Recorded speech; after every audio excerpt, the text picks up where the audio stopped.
हम आप बिना जाने भी अपराध कर बैठते हैं।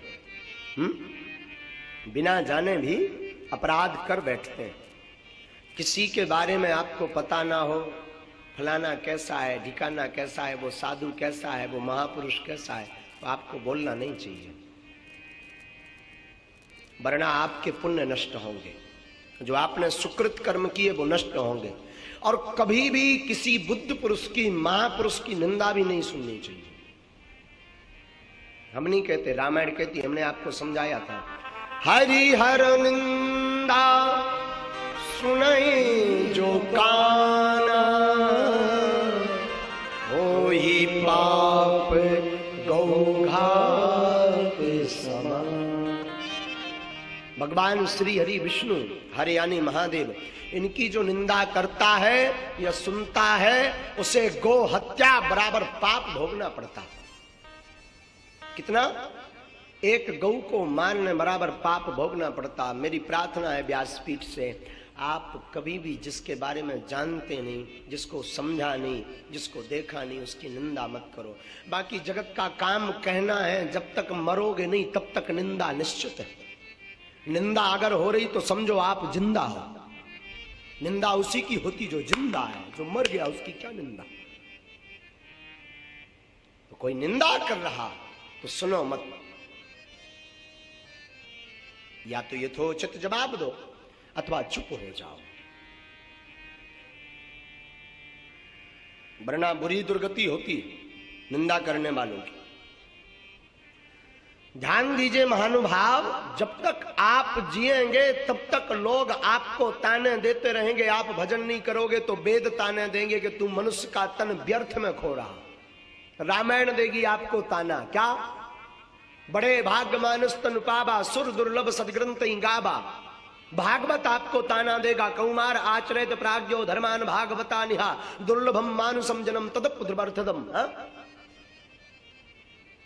भागवत भी ताना देगा, रामायण भी ताना देगी, गीता भी आपको ताना देगी। और अगर आप भजन करोगे तो ये कुछ असामाजिक तत्व भी आपको ताना देंगे। बड़े पुजारी बन गए आजकल, बड़ी माला खिसकाने लगे, खूब चंदन लगाने लगे, हैं? बड़े संतों का संग करने लगे, कहीं ऐसा ना हो बाबा ना बन जाओ। लो अब इनसे बात करो। लोगों को बाबाओं से चिंता नहीं है, बाबा सत्कर्म का प्रचार की, महात्मा सत्कर्म का प्रचार क्यों कर रहे हैं, इससे टेंशन है।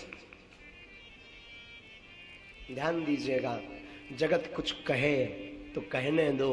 आपके नैना अगर माधव से लड़ जाएं तो प्रीति बढ़ाते रहो। हाँ, जगत कुछ बोले तो बोलने दो। मैं आपको इस बात पे कथा सुनाऊं साधु। एक बार एक राजा था, उसकी धर्म पत्नी रानी, राजा की पत्नी स्वभावश रानी होगी।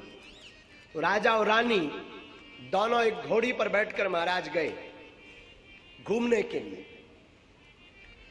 अब देखना संसार कितना विचित्र। घूमने के लिए निकले तो एक चौराहे से निकले तो चौराहे पर एक व्यक्ति खड़ा हुआ था, दो चार आपस में बात कर रहे थे। एकांत में एक व्यक्ति खड़ा था, चार जहां पर खड़े हुए तो वहां पहुंचा, बोले अरे राम राम राम, देखो तो ये आदमी कितना ढीठ है, छोटी सी घोड़ी और दोनों बैठे हुए। राजा के कान में ये बात पहुंच गई। राजा ने मन में सोचा, अरे बात तो ये सही कह रहा, घोड़ी छोटी है, हम दोनों बैठे हैं, गड़बड़ बात है। राजा ने कहा, रानी एक काम करो, तुम बैठी रहो, मैं पैदल चलता हूं। राजा ने घोड़ी की लगाम पकड़ी, पैदल चलने लगा और उनकी धर्मपत्नी रानी घोड़ी पर बैठी रही। आगे पहुंचे तो एक कुछ पनिहार ने पानी भर करके मटका लिए जा रही थी।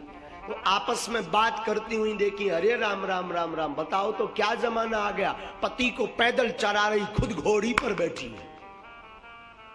रानी ने कहा, महाराज हमारी तो बेइज्जती करवा दी आपने। बोले क्यों? बोले देखो ये औरतें क्या कर रही हैं कि खुद घोड़ी पर बैठी पति को पैदल चलवा रही। तो बोले करें क्या? बोले महाराज एक काम करो, आप घोड़ी पर बैठो, मैं पैदल चलती। राजा ने कहा ठीक है।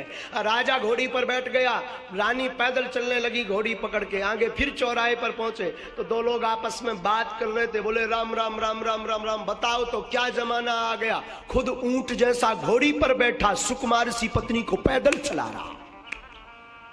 राजा ने कहा, रानी तुमने तो हमारी बदनामी करवा दी। हाँ देखो लोग क्या कह रहे हैं। रानी बोली तो क्या करना चाहिए? बोले एक काम करो, ना तुम बैठे ना हम, दोनों पैदल चलते हैं। और दोनों पैदल गए तो फिर एक रास्ते में आदमी मिल गया। बोले भाई साहब घोड़ी है तो पैदल क्यों चल रहे? बताओ क्या जमाना, घोड़ी साथ लिए पर पैदल जा रहे हैं। राजा ने कहा रानी ये संसार है, पैदल चलो तब भी जीने नहीं देता, बैठकर जाओ तब भी जीने नहीं देता, एक बैठे तब भी जीने नहीं देता। मानो कहना चाहते हैं ये संसार है, जब तक जियोगे तब तक निंदा करेगा, इसलिए बिना सुने हुए अपना जीवन जीते रहो। संसार का काम कहना है। आपने माला ले ली, साहब माला मत छोड़ो। महाराज माला को मत छोड़िए। आपने ठाकुर के गीत गा लिए, बस हो गया काम। आप भजन करो, संसार की रीति में मत पड़ो। जगत का काम है, ये जब तक कहता रहेगा जब तक आपके प्राण रहेंगे। और जिस दिन आप फूंक दिए जाओगे, राम नाम सत्य कह दिया जाएगा, उस दिन के बाद कोई नहीं कहेगा। तो ध्यान दीजिए। हाँ, गलत मत कीजिए, व्यर्थ मत कीजिए, भगवत भक्ति कीजिए, ठाकुर की भक्ति कीजिए, कथा सुनिए, नाम जप कीजिए, स्वस्ति तिलक लगाइए और काम भी कीजिए। ऐसा नहीं कि हम आपको महात्मा बनाने के चक्कर में बैठे ना, काम भी कीजिए। अरे काम करते रहो, नाम जपते रहो, पार भव से तुम एक दिन उतर जाओगे। काम करते रहो, नाम जपते रहो, पार भव से तुम एक दिन उतर जाओ। काम करते रहो, नाम जपते रहो, एक दिन आप भव से पार उतर जाएंगे। महाराज कुछ नहीं करना, आप गाड़ी चलाते हैं, गाड़ी चलाइए, राधे राधे जपते रहिए, ओम नमः शिवाय जपते रहिए, ओम बागेश्वराय नमः जपते रहिए।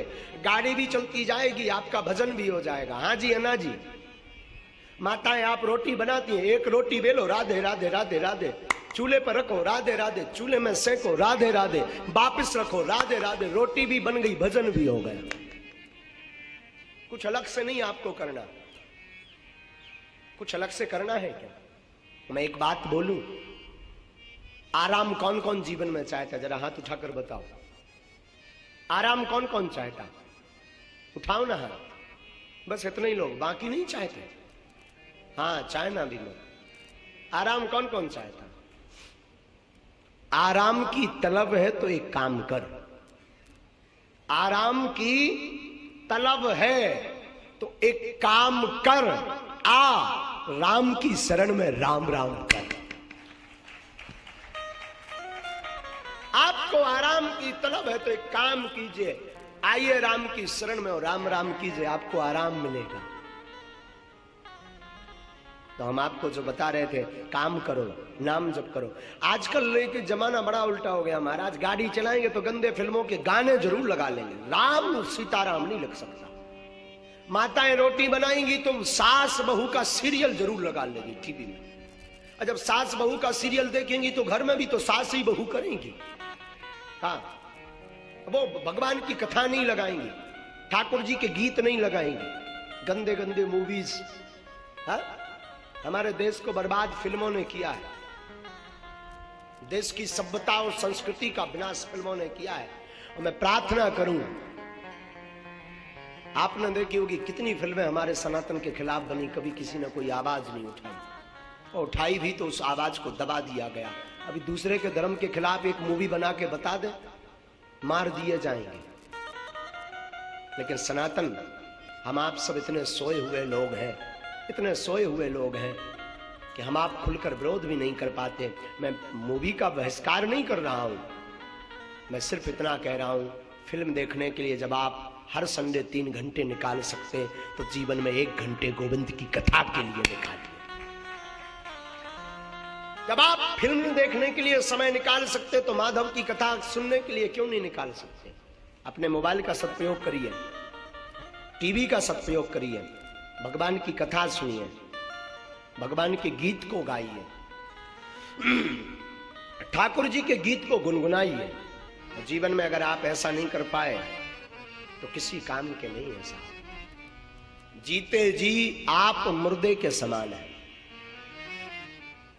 जीवत सौ समान ते प्राणी,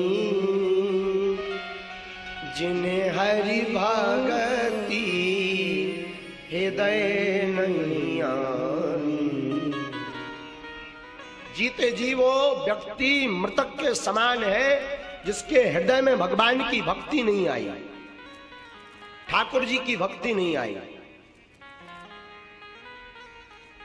वह जीते जी मुर्दे के समान है, ऐसा शास्त्रों में आया है।